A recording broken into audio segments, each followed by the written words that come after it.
Theodore Roosevelt was always looking out for our country.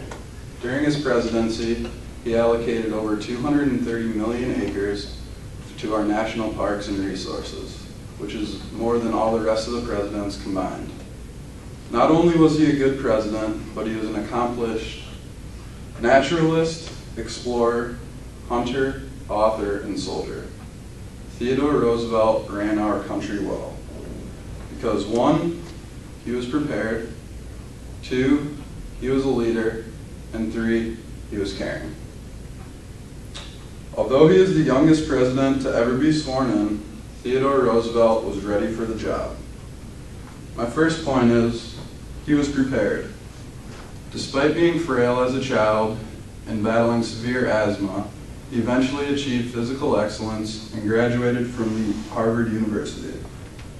He went on to Columbia Law, but decided to leave for a career in politics and writing.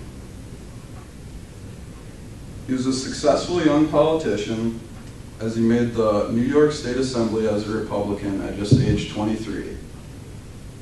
But then one day, his mom and wife both died. So he decided to retreat to his ranch in the Badlands of the Dakota Territories. He was a hard worker, but he decided to leave his cattle ranching position after 2 years. He had a successful return to politics and an impressive display of resilience and an enhancement to his masculine cowboy persona. Roosevelt was shot in an assassination attempt before his campaign speech, and rather than seek medical attention, he decided to give his half-hour speech and then go to the hospital.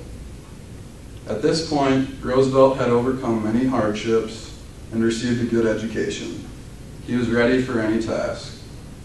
My second point is, he was a leader. Roosevelt was particularly fond of a proverb that said, "Speak softly and carry a big stick." This attitude led him to be a Navy hero in the Spanish-American War. He also played a fundamental role as the colonel of the 1st Voluntary Cavalry, called the Rough Riders. This confidence carried over into his presidency, and he helped the United States become a world power. He added a corollary to the Monroe Doctrine that let the United States intervene in smaller countries. Roosevelt was speaking softly, but letting the rest of the world know that the United States carries a big stick. No doubt, he used his executive powers to the fullest to ensure the best quality of life for Americans.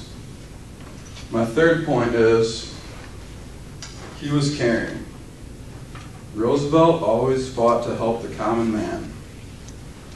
Throughout his political career, he aggressively attacked corporations in an attempt to prevent them from forming monopolies over certain industries. He also successfully bargained for higher wages and less hours for union workers. Roosevelt sincerely cared about the well-being of our country. Along with being a conservationist, Roosevelt helped battle sanitary issues in our food industry. To combat these issues, he passed the Meat Inspection Act and the Pure Food and Drug Act.